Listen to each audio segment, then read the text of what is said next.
अभी तक का उर्दू खबरनामा लेकर मैं आपका मेज़बान गौहर कुछी आपकी खिदमत में हाजिर। उर्दू खबरनामे में सबसे पहले बड़ी खबर श्रीनगर के नूरबाग इलाके से, जहां पर मिलिटेंटों ने सीआरपीएफ बैंकर पर ग्रेनेड हमला किया है।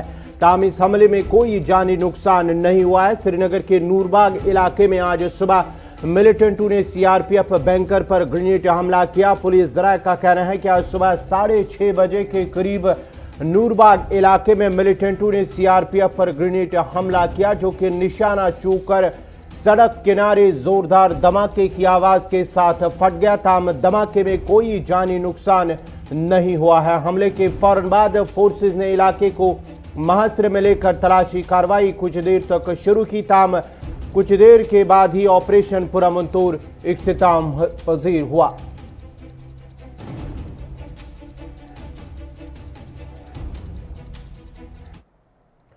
इधर किसानों के हवाले से बड़ी खबर, जहां 16वें रोज आज किसानों का एहतजाज दिल्ली हरियाणा बॉर्डर पर लगातार जारी है और आज माना जाता है कि सिंघो बॉर्डर पर 2 बजे के करीब किसानों की मीटिंग हो रही है। इस सिलसिले में लगातार जारी कवानीन के खिलाफ दिल्ली हरियाणा सरहद पर किसानों का एहतजाज आज 16वें रोज में दाखिल हुआ है। सरकार और किसानों के दरमियान 5 मराहिल के दौरान हुई बातचीत जहां पहले ही बेनतीजा साबित हुई, जबकि सरकार की जानिब से किसानों के सामने रखी गई तजवीज़ भी किसानों ने मुस्तरद कर दी। वहीं पर ज़राअत के वजीर नरेंद्र सिंह तोमर ने कल किसानों को बातचीत की पेशकश भी की है। ताहम माना जाता है कि अब 2 बजे के करीब सिंघू बॉर्डर पर किसानों की मीटिंग होगी। उधर आपको बताते चले कि शिरोमणी अकाली दल की जानिब से भी किसानों के एहतजाज की हिमायत की गई और सरकार से अपील की गई है कि वो ज़री कवानीन को वापस ले।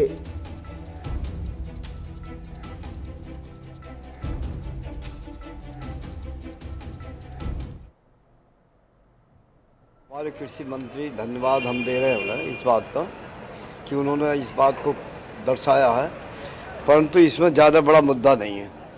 जो बिल इन्होंने पास किए हैं, 3 विधेयक पास किए हैं, उन्हें तो वापस ले हर हालत में। और हमारी जो एमएसपी है उसे ये लागू कर दें। भाई जहाँ गन्ने तक का दाम नहीं, भाव नहीं, पैसा नहीं, क्या करेगा किसान? धान इसका हम एमएसपी इसलिए लागू करवा रहे हैं इनसे कि आज एमएसपी होती तो बीच के जो बिचौलिए हमारे धान को लूट कर ले गए, 800 रुपये में, 1200 रुपये में, 1300 रुपये में धान बिक गया। बासमती को कह दी इसमें रिकवरी नहीं आ रही और गन्ने का कोई दाम आज तक नहीं, भाव भी नहीं आज तक। तो आखिर किसान क्या करेगा? सड़क पर ही आएगा। और जैसे क्या अभी आप कह रहे हैं कि मंत्रियों का घेराव करेंगे, हमारे बीच के तो मंत्री हैं, हमने तो वोट दिया हो ना, क्यों टकराव करेंगे वो हमसे? हम उनसे पूछेंगे, सही तुमने कल क्या वायदे करे थे? पूछो आप प्रधानमंत्री जी से जाएगा, भाई वो लोग सांसद एमएलए का घेराव करेंगे। हाँ, जो है हमारे राष्ट्रीय स्तर से जो तय होगा, जो हमारी कमेटी बनी है उसके स्तर से जो तय होगा, उसका हम शायद दिल से जो है पालन करेंगे। हम 4 कदम बढ़ने को तैयार हैं, केवल 2 ही काम करते हैं हमारे। हमें जो भय है ये लिखित में क्यों दे रहे हैं उसे? भाई आज ये मंत्री हैं, कल को नहीं हुए उसका कानून बना दे, सीधी बात है। भाई उसका भी जैसे ये विधेयक पास कर दिया ऐसे उसे कर दो संसद में। हमारे नेता भी तो ये की बात कह रहे हैं कि उसमें गारंटी शब्द नहीं जुड़ा है, उसमें लिखित वाली भाषा भी शुद्ध नहीं हुई है। तो जब तक ये किसान अपने उसमें है, जो किसान खेत का मतलब पेट चीर कर देश का पेट भरता हो, ये अन्नदाता है। मैंने कही नहीं, पूरे भारत की आत्मा आज दिल्ली में है और इन्हें विश्वास है कि हम दिल्ली जाने में देश के प्रधानमंत्री बात को सुनेंगे किसान के। तो हम फिर बार बार कह रहे हैं कि उनकी मन की बात जैसे हमने सुनी है, आज जन की बात देश के प्रधानमंत्री सुने और जो समस्या किसान की है, कृषि अध्यादेश की, इसे पूरा करें, किसान हित में करें। जी, हमारी मुख्य मांग है। हमारे साथ में और भी हमारे साथी हैं, वीरेंद्र सिंह हैं, डॉक्टर मनोज सिंह हैं, तो इनकी बात भी आप सुने। तो अपनी बात यही है कि उसे आचरण में उतार लें प्रधानमंत्री और इस काम को पूरा करें। हाँ, हम ये कह रहे हैं विश्वास के साथ, जब वो बैठेंगे, वो अपनी अध्यक्षता में बैठक बुलाएंगे इस किसान की, तो बात निपटेगी जरूर, हम विश्वास है। कल की हमारा जो राष्ट्रीय आह्वान हुआ है, जो एक वृक्ष था महात्मा टिकैत, विश्व के बेताज बादशाह हिंदुस्तान के, एक वृक्ष था बड़ा, उसमें से तमाम फल आया, उसमें फल में से पौधे अंकुर हुए। आज तमाम 40-42 लोग यहाँ काम कर रहे हैं और पंजाब हरियाणा बेचारा बॉर्डर पे सब लोग डटे हुए हैं। तो सबका नेता मान लिया टिकैत जी को। तो हमारा मतलब केवल ये है कि कल वो टोल की बात है तो जिस क्षेत्र में जहाँ टोल है वहाँ लोग उसमें रहेंगे। 14 तारीख में पूरा मतलब मुख्यालयों पर एक ज्ञापन देने की बात हुई है। ये भी एक राष्ट्रीय कमेटी में तय हुआ है। तो इसलिए देश के प्रधानमंत्री को कोई काम आगे नहीं छोड़ना है, स्वयं वो इस चीज़ को अपनी अध्यक्षता में निपटवाएं। उधर पंजाब और दीगर कई शहरों से आए हुए किसान जहां दिल्ली हरियाणा बॉर्डर पर ज़री कवानीन के खिलाफ एहतजाज कर रहे हैं, वहीं पर हजारों खवातीन इस तहरीक के दौरान काश्तकारी में मसरूफ नजर आ रही हैं। पंजाब, राजस्थान, हरियाणा और उत्तर प्रदेश समेत मुल्क की तमाम रियासतों में खवातीन काश्तकारी कर रही हैं, जिनके बकौल किसानों की एक कसीर तादाद ज़री कवानीन के खिलाफ सरापा एहतजाज है और वो भी इस तहरीक का भरपूर साथ दे रहे हैं। उन खवातीन के मुताबिक अगर वो किसान तहरीक में हिस्सा नहीं ले पाई हैं, ताम निज़ाम जिंदगी चलाने के साथ साथ मरकजी हुकूमत के खिलाफ जदोजहद में वो पेश हैं।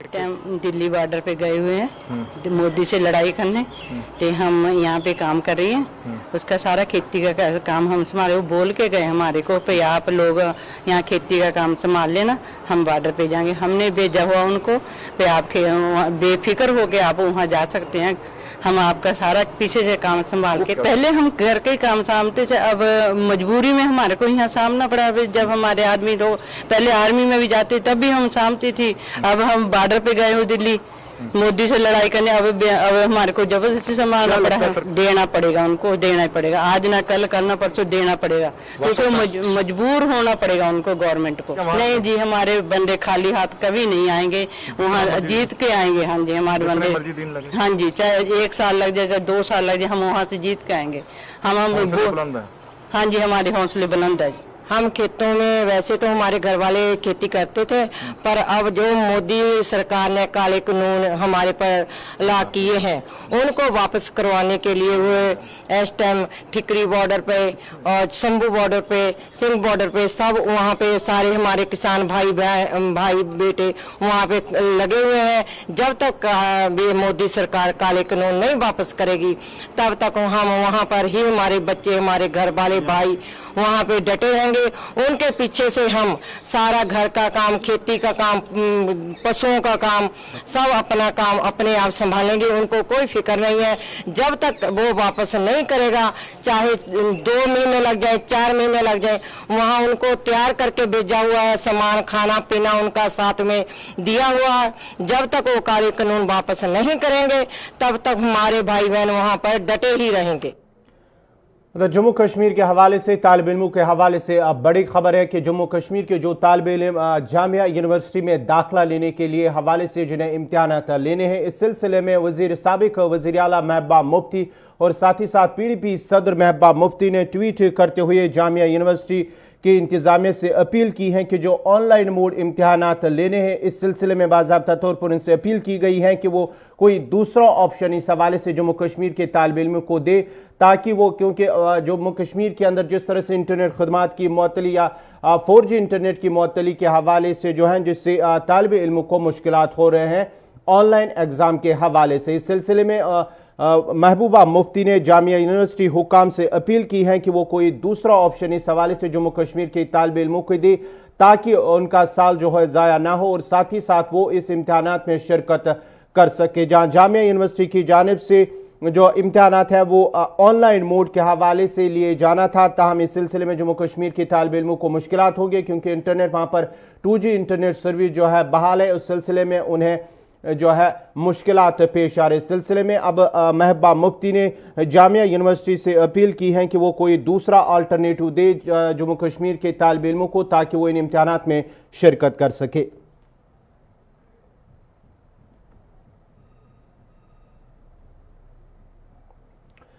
अब अमेरिका के हवाले से अमेरिकी सदर डोनाल्ड ट्रंप ने ऐलान किया है कि मराकश हालिया दिनों में इसराइल को तस्लीम करने वाला चौथा अरब मुल्क बन गया। अमेरिकी सदर ने समाजी राब्ते की वेबसाइट ट्विटर पर कहा कि इसराइल और मराकश के दरमियान सफारती ताल्लुकात कायम करने पर इत्तेफाक हो गया है, जो मशरिक वस्ता में क़याम अमन में एक अहम पेशरफ्त है।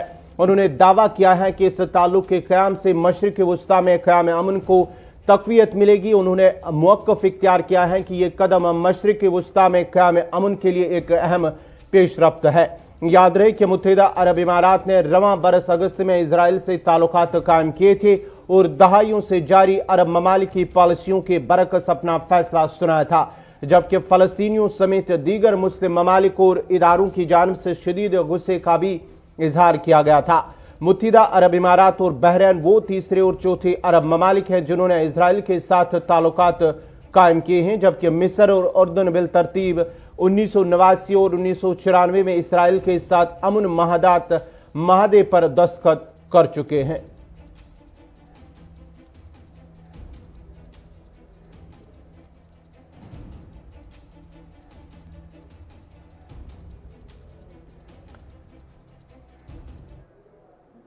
आलमी वबा कोरोना वायरस का कहर दुनिया भर में लगातार जारी और पिछले 24 घंटों के दौरान मुल्क भर में कोरोना वायरस के 29,398 नए मस्बत मामले सामने आए हैं, जबकि वायरस से मजीद 414 अफराद की मौत भी वाक़या हुई है, जिसके साथ ही मुल्क भर में कोरोना वायरस से मुतासरीन की तादाद 97,96,770 पहुंच गई है और वायरस से मरने वालों की तादाद 1,42,186 पहुंच गई है। उधर जम्मू कश्मीर में भी पिछले 24 घंटों के दौरान 25,000 से ज्यादा टेस्ट किए गए हैं, जिस दौरान 366 अफराद की रिपोर्टें मस्बत आई, जिनमें 196 वादी कश्मीर से जबकि 170 जम्मू सूबे से ताल्लुक रखते हैं और इस तरह मुतासरीन की मजमूई तादाद 1,14,773 हो गई, जबकि गुज़श्ता 24 घंटों में मजीद 8 अफराद की मौत के साथ ही महलूकून की तादाद 1775 पहुंच गई है। उधर अक़वाम मुत्तहिदा के सरबराह ने अक़वाम आलम पर जोर दिया है कि वो कोरोना वायरस से बहाली की कोशिशों में इंसानी हुकूक को पहली तरजीह दे ताकि अपने शहरियों के लिए एक बेहतर मुस्तकबिल का हुसूल मुमकिन हो। एंटोनियो गुतेरेस का कहना था कि कोरोना वायरस से फैलने वाले आलमी वबा ने फ्रंटलाइन वर्कर्स, बुजुर्गों, जिस्मानी तौर कमजोर खवातीन, बच्चों और अक़लियती समेत कमजोर ग्रुपों पर मनफी असरात मुरतब किए हैं। The COVID-19 pandemic has reinforced two fundamental truths about human rights. First, human rights violations harm us all. The COVID-19 pandemic has had a disproportionate impact on vulnerable groups, including frontline workers, people with disabilities, older people, women and girls, and minorities. It has thrived because poverty, inequality, discrimination, the destruction of our natural environment and other human rights failures have created enormous fragilities in our societies. At the same time, the pandemic is undermining human rights by providing a pretext for heavy-handed security responses and repressive measures that curtail civic space and media freedom. The second truth highlighted by the pandemic is that human rights are universal and protect us all. An effective response to the pandemic must be based on solidarity and cooperation. Divisive approaches, authoritarianism and nationalism make no sense against a global threat. People and their rights must be front and center of response and recovery. We need universal rights-based frameworks like health coverage for all to beat this pandemic and protect us for the future. My call to action for human rights spells out the central role of human rights in crisis response, gender equality, public participation, climate justice and sustainable development. On Human Rights Day and every day, let's resolve to act collectively. महकमे मौसमियात ने एक बार फिर 12 दिसंबर को बर्फबारी और बारिशों के एक और मरहले की पेशगोई की है। महकमे मौसमियात का कहना है कि वादी कश्मीर में आज शाम से मौसम में तब्दीली आ सकती है, जिसके बाद ही 12 दिसंबर से बर्फबारी का एक और मरहला मुतवक्का है। मुतलका हुकाम का कहना है कि आज शाम से वादी में मगरिबी हवाएं दाखिल होंगी, जिसके बाद ही मतला अबरालूद होना शुरू होगा, जिसके बाद कल दोपहर तक बालाई इलाकों में हल्की बर्फबारी और मैदानी इलाकों में बारिशें हो सकती है। ताम 12 की दोपहर से फिर मौसम साफ हो जाएगा।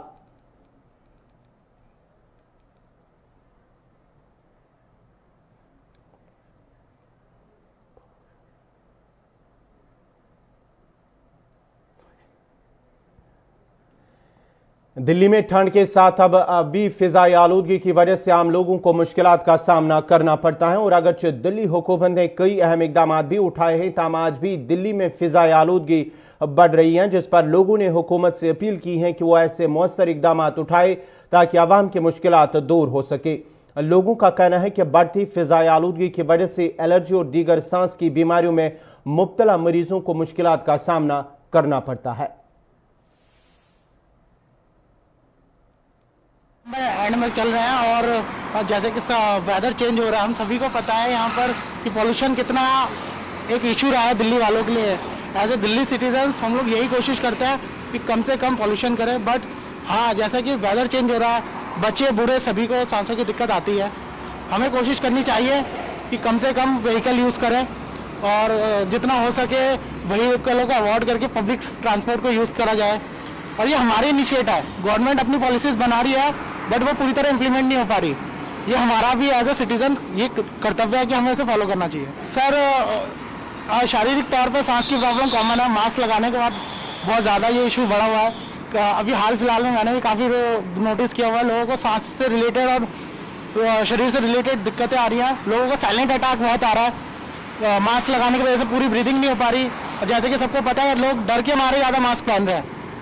ये चाहे आप चलान का डर ले लीजिए या ब्रीदिंग या पॉल्यूशन की वजह से मास्क का ले लीजिए, मास्क पहनने के फ़ायदे हैं तो उसके नुकसान भी है। हाँ, इस पर मैं यही कहना चाहूँगा, विजिबिलिटी तो पॉल्यूशन तो है ही और इसका कारण सिर्फ हम ही हैं क्योंकि हम लोगों ने अपनी ज़रूरतें इससे ज़्यादा कर रखी है। हर घर में 4-4 व्हीकल हैं, 4 लोग चलाने वाले हैं तो चारों व्हीकल चलते हैं।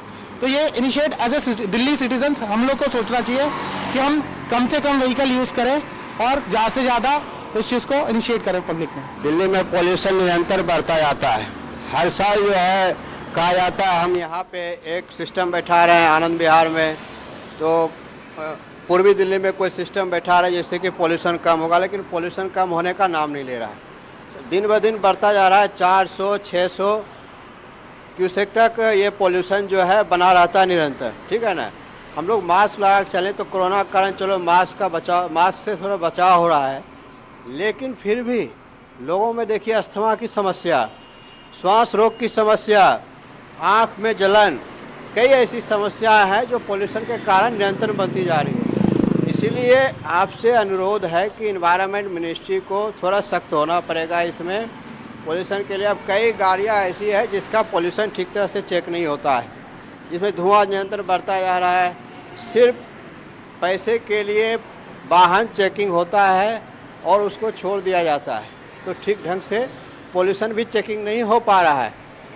कई ऐसी जगह है आप देखो कि कहीं धुआं इस तरह से उठा रहा है, आप चलते रास्ते में देखो ना कोई निगम का गाड़ी कोई आग लगा देता है, कोई धुआं लगा देता है। तो इस तरह का समस्या जो है दिल्ली में बनता रहता है। तो इसमें जो दोनों सरकार है, राज्य सरकार और केंद्र सरकार, दोनों को सोचना चाहिए कि कैसे इस समस्या को हम समस्या से निजात पाएँ, ताकि जो है आम जनमानस में जो ये बीमारी फैल रहा है, अस्थमा, श्वास रोग, एलर्जी का, कई ऐसी बीमारी, गंभीर बीमारियां जो पोल्यूशन से होता है। इसीलिए आपके माध्यम से कहना चाहेंगे भाई इसको रोकने का कार्य जो है अच्छी तरह से किया जाए। मुल्क में एक तरफ कोरोना वायरस का कहर जारी है, वहीं दूसरी तरफ तेल की कीमतों में इजाफे के साथ ही आवाम को मुश्किलात का सामना करना पड़ता है, जिसकी वजह से आवाम परेशानी में है। गाड़ी चलाने वालों का कहना है कि इस मुश्किल हाल में क्या करें, जबकि इनकी जेब में पैसे नहीं और महंगाई है कि बढ़ती ही जा रही है। लोगों का कहना है कि एक तरफ जहां मरकजी सरकार बेरोजगारी, भूखमरी पर काबू पाने में नाकाम है, वहीं लगातार पेट्रोल डीजल की कीमतों में इजाफा करके वो आम लोगों पर मजीद बोझ क्यों डाल रही है।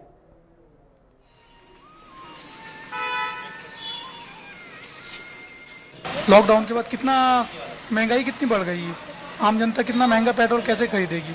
बस का किराया भी बढ़ गया है, लोग सफ़र करने में परेशान होते हैं। जिनके पास खुद की बाइक है उनसे पूछिए कि पेट्रोल का क्या दाम है। पेट्रोल का जैसा कीमत चल रहा है आसमान पे चढ़ा जा रहा है। कुछ दिनों के बाद ये पेट्रोल पंप पे थोड़ी ना बिकेगा, वो सोनार की दुकानों पे मिलेगा आपको पैकेट में करके। इतना महंगाई बढ़ गया है। बजट पे असर पड़ेगा ही। गृहिणी को तो हर महीने का बजट बना के चलना पड़ता है ना।